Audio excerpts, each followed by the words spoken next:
Ayan, sa magandang araw sa inyo lahat mga boss. Meron tayong ginagawa dito isang Samsung 55 inches curved TV. So ito ay isang backlight issue. So papalitan natin ang lahat ng backlight. So 120 pieces na bulb po yung natin ipapalit. Pero set na yung papalit natin, ito hindi factory cut. So ito na po siya. Ayan. Ito po yung natin. Ito yung backlight niya. Ito yung problema. Ayan Ayan. So may mga ilang piraso na nakailaw pa nito at mga karamihan na hindi na. So papalitan natin lahat yan. Ayan na wala na rin yung kanya mga glass diffuser. Nalaglag na rin dahil sa katagalan. So ito yung order natin. Ayan buong set kung 120 pieces na bulb, then 8 strip. Ito yung papalit natin. So ito na po, nakabit na po natin yung bagong backlight strip natin. Isang set talaga kasi mahirap kasi ito lagyan ng factory cut. Mauubos ang oras mo pagkabit ng factory cut pag ganito karami, no? So mas maganda, save tayo sa oras, isang set na lang yung gagamitin natin. So ito na po yung mga sirang backlight natin ng mga strip. Ayan, napalitan na po. Ayan, so test natin to.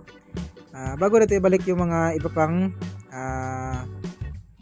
lalagay natin dyan, yung balik natin yung mga tinanggal natin dyan. So testing muna kung nakailaw ba yung backlight natin. Ayan, para hindi magdoble yung trabaho natin, no? So yun, nakailaw siya lahat.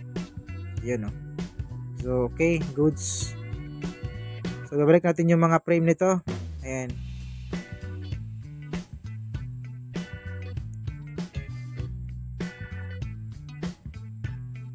So ito nga, naibalik na po natin yung film niya at saka yung frame sa gilid na sisilbing support ng ating backlight.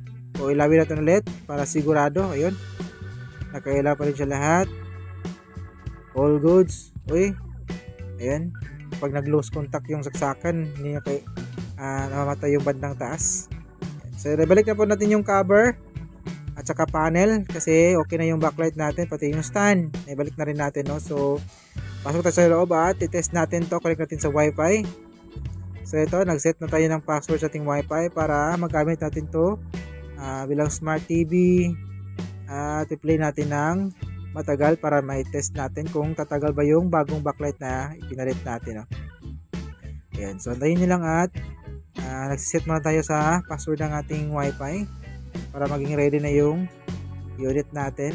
So sa mga gustong mapa-repair pala, message nyo lang po kami. Meron kayong page, same din sa ating pangalan sa YouTube, no? So message lang po kayo. Pwede Tagbilaran area and nearby municipalities, province of Bohol. Ayan, so yun, hanap tayo ng mga ano pang pwedeng natin dito i-play.